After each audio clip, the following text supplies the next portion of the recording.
We extend our thanks to the CND for creating the space for civil society engagement and to the Chair to make this statement. As non-government organisations in New Zealand, we welcome the opportunity to participate with colleagues from across the international community. Whilst based many miles away from deliberations in Vienna, we are committed to being actively engaged with civil society colleagues, international bodies and government. We acknowledge and welcome the resolutions, particularly from Canada and Australia. We support the statement from our government to CND this year and commit to our joint working. There has been much debate regarding language during this CND. Deliberations on language are integral to the formulation of resolutions and finding consensus on key issues.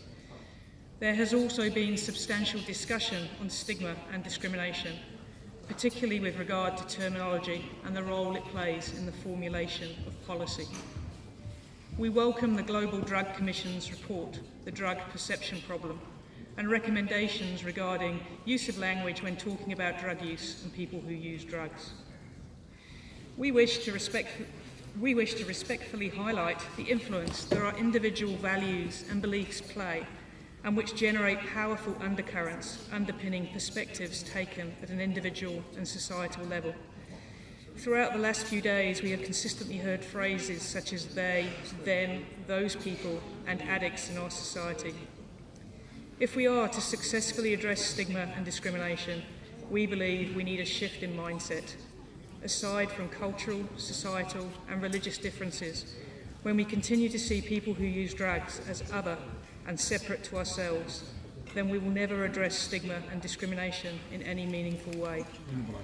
We need a change in mindset and recognise that we all use psychoactive substances, whether they are legal or illegal. It is in the space between ourselves and people who have different experiences to us that prejudice grows. It is not until we start to see that we are all more alike than unalike that stigma and discrimination can be effectively addressed.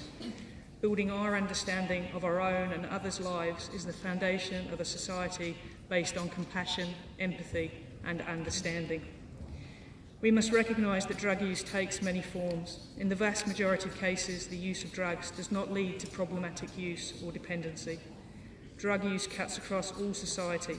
We have never had a drug-free world. All societies and civilisations have used substances in one form or another. Drug use in this sense is normal. It is also important to acknowledge that people who use drugs are not only those people, and that even here at CND, people who use drugs are present in many different ways and not just in the groups representing user networks. We believe we need to build a society in which we have a world free of drug harms. If we are to achieve this, we must address stigma and discrimination, develop and mature our thinking about drug use. We recognise that stigma and prejudice towards drug use and people who use drugs can compound existing stigma and discrimination experienced by those who are socially and economically marginalised. Therefore, in our own country, our First People, our Māori communities, bear a disproportionate burden of problematic use.